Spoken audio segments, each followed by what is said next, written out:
The first thing Quinn Gallagher noticed about his new lab partner was that he had no nose. Not a small nose, or a weirdly flat-nosed no nose at all. Just smooth, pale skin where a nose should have been, and two wide, curious eyes the color of a rain-slick parking lot. Professor Vindel introduced him as Phel, an exchange student from the Kaldrin Accord. Quinn tried not to stare. Phel extended a long, three-fingered hand. "I am pleased to form partnership," Phel said, voice clear but oddly musical. Quinn shook his hand. "Yeah, you too, man. Welcome to Earth, I guess." They were in Biochemistry Lab 204, third floor of the dusty old science building at Westridge University. Quinn had taken the class because it fit his schedule and he needed the credits. He hadn't expected to end up partnered with a literal alien. Around them, students bustled, setting up microscopes and sterilizing equipment. Quinn nudged his backpack under the bench and pulled out the lab manual. "All right, Phel, you ever use a pipette before?" Phel cocked his head. "I have reviewed procedures." "Cool. We're doing basic cell membrane diffusion today. Nothing crazy." Quinn flicked through the pages, grabbed a scalpel to slice the gelatin samples they were testing, and promptly nicked the side of his hand. A thin red line welled up immediately. Phel made a noise like a car stopping too fast. His eyes widened to near dinner plate size. "You are leaking vital fluids." Phel cried. Quinn blinked, then laughed. "Dude, calm down. It's just a paper cut." Phel looked from the cut to Quinn's face, as if trying to solve a riddle. "You are not alarmed." Quinn grabbed a tissue from the dispenser, pressed it to his hand, and shrugged. "Happens all the time. Humans bleed easy but heal up quick." Phel hovered anxiously. "Should I summon emergency assistance?" No, it's fine," Quinn said. "Seriously. Look, it's already slowing down." Sure enough, the tissue barely showed any new blood. Phel leaned in, inspecting the wound with unnerving intensity.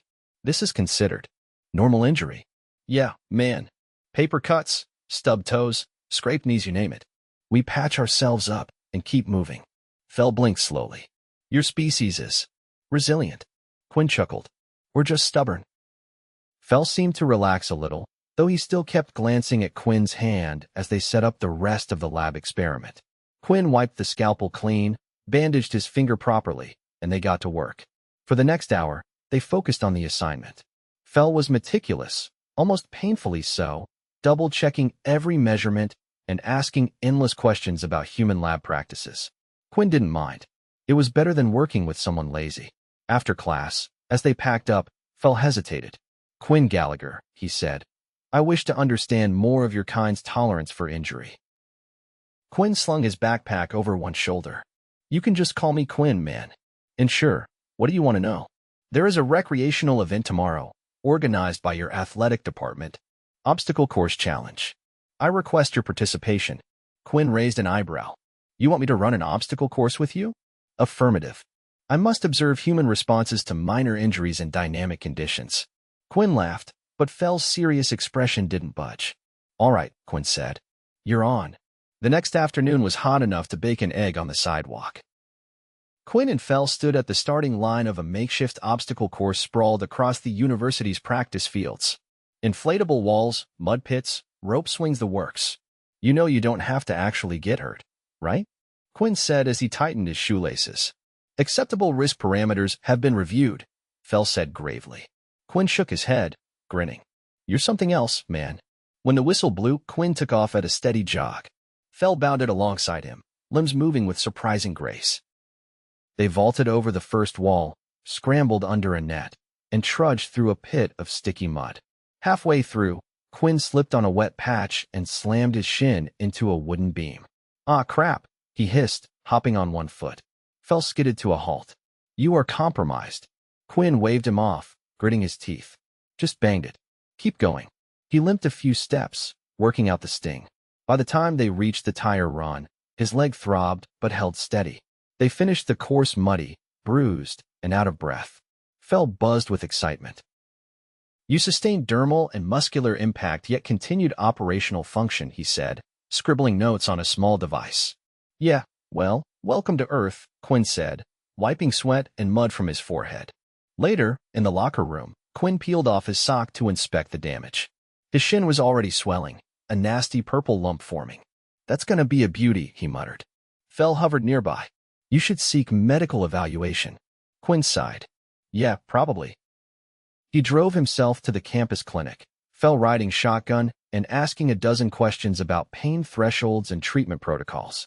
The nurse practitioner ordered an X-ray just to be safe. While they waited for the results, Quinn leaned back in the stiff plastic chair. You know, he said, you picked a weird way to study humans. Phel tilted his head. Understanding your species' resilience is vital for interspecies collaboration. A tech called Quinn's name. The X-ray showed no fracture, just a deep bone bruise. Rest, ice, compression, elevation, the nurse said. Take it easy for a few days. Back outside, Quinn leaned on a crutch they loaned him. See? Not invincible, he said. Phel nodded solemnly. Yet you persist. Quinn laughed. Guess we're stubborn after all. They limped back toward the dorms, the sun setting in streaks of orange and gold across the sky. Phel walked slowly to match Quinn's pace. I believe I am beginning to understand, Phel said. Yeah, Quinn asked. You bleed, you bruise, you falter. But you continue. Quinn looked over at his new friend, mud still crusted on his clothes, a crutch under one arm, and smiled. That's just what we do, Phel.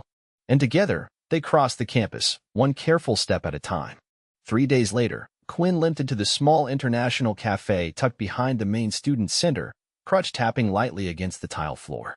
The place smelled like cinnamon and strong coffee, and the lunchtime crowd buzzed with the murmur of 100 different languages, some not even native to Earth. Phel was already there, seated awkwardly on a stool clearly not designed for beings without standard human anatomy. A few other Kaldrin students clustered around a corner table, their pale skin and wide, unblinking eyes making them look like a row of curious owls. Quinn spotted him and waved with his free hand.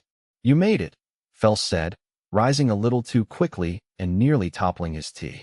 Yeah, not dead yet. Quinn grinned, easing himself into the chair opposite. He propped his crutch against the table and flexed his bruised shin cautiously under the tablecloth. Phel leaned forward, voice low. There has been discussion among my cohort. Your demonstration of injury tolerance has generated significant attention. Quinn laughed under his breath. Didn't realize I was putting on a show. You are now scheduled for an observational forum this afternoon. Quinn blinked. Wait, what? Phel produced a slim, metallic tablet from the folds of his jacket and tapped it. A holographic invitation floated above the screen. Symposium on Terran Biological Fortitude, guest subject. Quinn Gallagher. You didn't ask if I wanted to be a guest subject, Quinn said, eyebrows lifting. I was informed that humans value spontaneity, Phel said earnestly. Quinn rubbed his face. We value consent way more. Phel looked mortified. His skin flushed a faint lavender, something Quinn had never seen before. I will cancel immediately if unacceptable. Quinn sighed, considering. Nah, it's fine. Just, maybe next time. Ask first. Understood, Phel said solemnly. Quinn gestured for a coffee from the passing server drone and leaned his elbows on the table. So what exactly happens at one of these forums? You will be asked questions regarding physiological responses to trauma, stress endurance, and adaptive behaviors under duress. Sounds like a blast, Quinn muttered. Phel brightened. There will be refreshments. Quinn chuckled. All right, I'm in. But only if they have something edible for humans. You have my assurance, Phel said. A few hours later, Quinn found himself standing awkwardly at the front of a repurposed lecture hall in the science annex. The room was filled almost entirely with Kaldrin students, their pale visages turned toward him in rapt curiosity. A few other species dotted the room, including a squat, furry being that smelled faintly of motor oil and a crystalline entity that refracted the ceiling lights into shimmering rainbows. Phel stood beside him, acting as something between an MC and a translator. The first question came from a Kaldrin with an elaborate series of blue tattoos spiraling up one arm. When subjected to dermal rupture, what is the average human response time before seeking medical intervention? Quinn scratched the back of his neck. Depends how bad it is. Small cuts. Might not even bother. Bigger stuff. Maybe a few minutes if there's blood everywhere. The Kaldrin scribbled furiously on a digital pad. Another student, a female with a cluster of small, bioluminescent nodes along her scalp, raised a hand. Terran Quinn, what is the maximum volumetric loss of bodily fluid you can sustain before operational failure? Quinn coughed. I think if you lose about 40% of your blood, you're in serious trouble. Like, dying kind of trouble. A low murmur rippled through the room. Phel turned to him. For clarification, you are confirming that humans can lose nearly half their vital fluid and maintain functional activity? Not for long, Quinn said quickly. You'd pass out, go into shock. It's not like we just walk it off. The crystalline being emitted a series of musical pings that Phel translated. Are there documented instances of humans surviving after extreme tissue compromise? Quinn thought for a second. Yeah, there are people who survive shark attacks, getting limbs torn off, stuff like that. But they usually need fast medical help. Phel nodded gravely. Another Kaldrin stood up, adjusting the translator device clipped to his collar. Is it true that Terrans intentionally engage in activities that risk skeletal fractures for recreational purposes? Quinn snorted. If you're talking about sports like football or skateboarding, then yeah, we kind of like pushing limits. A wave of astonishment passed through the crowd. Phel took a step closer. Perhaps a demonstration of your ambulatory resilience would be beneficial, he said. Quinn blinked. You want me to? What? Walk around on my busted leg. It would greatly enhance observational comprehension. Quinn shot him a look, but pushed himself up with the crutch. He limped a slow circle around the front of the room. Several Kaldrin whispered among themselves, recording data on their devices. Phel addressed the audience. Observe, despite skeletal impact and muscular trauma, Subject Quinn maintains self-propulsion without external aid beyond minimal mechanical support. Quinn finished the circle and dropped back into the chair, breathing heavier than he liked. And now I'm gonna ice this thing again, he said, pulling a cold pack from his backpack and slapping it against his shin. A Kaldrin near the back raised a hand. Do humans possess a psychological mechanism that compels them to disregard injury warnings? Quinn laughed out loud. Yeah, it's called stupidity. Phel translated mechanically, but the Kaldrin students all nodded as if this explained a great deal. After several more rounds of questions ranging from cardiac stress thresholds to the human tendency to climb mountains for no discernible survival benefit, the symposium wrapped up. Quinn stood slowly, crutch squeaking faintly. Phel approached, hands clasped behind his back. You have provided invaluable data, he said. Glad I could help, Quinn replied dryly. Next time, maybe pick someone who doesn't trip over his own feet. You exemplify the authentic human condition, Phel said without irony. As they exited the building into the cooler evening air, Quinn winced when he shifted too quickly. You sure you're all right? Phel asked. I'll live, Quinn said. Phel nodded thoughtfully. Your species' pain tolerance mechanisms are extraordinary. It's not about tolerating pain, Quinn said, adjusting the crutch under his arm. It's about not letting it stop you. Phel was silent for a while as they walked.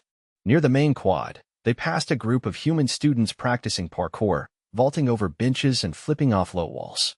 Phel watched them, transfixed. Your people engage in high-velocity impact simulations recreationally, he said, voice tinged with awe. We call it exercise, Quinn said. Or showing off, depending on who you ask. Later that night, after icing his leg again and popping a couple of over-the-counter painkillers, Quinn sprawled on his dorm bed staring at the ceiling. His phone buzzed with a message from Phel, an image of the symposium certificate declaring Quinn an honorary ambassador of Terran resilience. He barked a laugh so loud his roommate across the hall banged on the wall. Yeah, I'm resilient, Quinn muttered, tossing the phone onto his pillow. Outside, the wind picked up, rattling the window panes.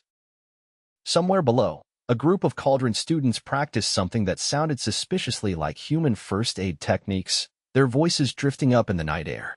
Quinn closed his eyes, a grin tugging at the corner of his mouth. Maybe Earth was weird. Maybe humans were even weirder. But somehow, being the guy who got a paper cut, laughed it off, and ended up an interspecies ambassador for it felt about right. It was late the following afternoon when Quinn found himself back in the science annex, this time seated in a dimly lit side room lined with unfamiliar equipment. Phel had requested a final verification session, assuring him it would be brief and non-invasive. Against better judgment, and because he had nothing better to do while waiting for his bruised leg to heal, Quinn agreed. The room buzzed faintly with the low hum of machines Quinn couldn't name. A few Kaldrin technicians, distinguishable by the gleaming patches embedded in their foreheads, shuffled around adjusting settings. They whispered to each other in clipped, musical tones, casting frequent glances at Quinn as if he might spontaneously combust. Phel stood nearby, tapping instructions into a console. You sure this isn't going to fry my brain or anything? Quinn asked, shifting on the cool metal chair. There is no risk of neurological combustion, Phel said without looking up. Comforting, Quinn muttered. A tall cauldron technician approached, carrying what looked suspiciously like a blood pressure cuff, but it was made of a translucent material that shimmered when it caught the light. He wrapped it around Quinn's uninjured arm with surprising gentleness. Quinn watched the man work. You guys don't usually touch humans, do you? The technician, whose translator clicked as he spoke, answered, direct biological contact is generally discouraged. However, you possess remarkable pathogen resistance. Quinn chuckled. Yeah, we're basically walking petri dishes. Phel stepped forward, holding a small device shaped like an old-fashioned camera. This will record your vascular response during mild stress simulation, he said. Define mild stress, Quinn said warily. Phel hesitated. You will be asked to perform basic arithmetic while exposed to minor environmental irritants. Quinn laughed. You're gonna annoy me into bleeding? Phel inclined his head. In essence, the technician activated the cuff, which tightened briefly before relaxing. A second machine nearby beeped softly. Begin numerical sequence, Phel said. Subtract 7 from 200 repeatedly. Quinn rolled his eyes. 193, 186, 179. As he spoke, a panel in the ceiling opened, releasing a faint, high-pitched whine, like a mosquito trapped in a jar. Quinn winced, but kept counting. 172, 165. The whine grew louder. A slight draft of warm air blew from an unseen vent, carrying the faint scent of burnt plastic. 158, 151. Phel watched intently, recording data. Quinn squinted against the noise. 144, 137. The technician adjusted something on the console. Suddenly, Quinn's chair vibrated ever so slightly, just enough to be annoying. 130, 123. He gritted his teeth. 116, 109. Look, is this really necessary? Phel tapped his console. The noise, scent, and vibration stopped at once. Your vascular stability remained within acceptable parameters, Phel said. Minimal stress deviation. Conclusion, baseline resilience confirmed. Quinn rubbed his temples. You guys ever consider just asking instead of turning it into a science experiment? In Kaldrin methodology, observation outweighs testimony, Phel said.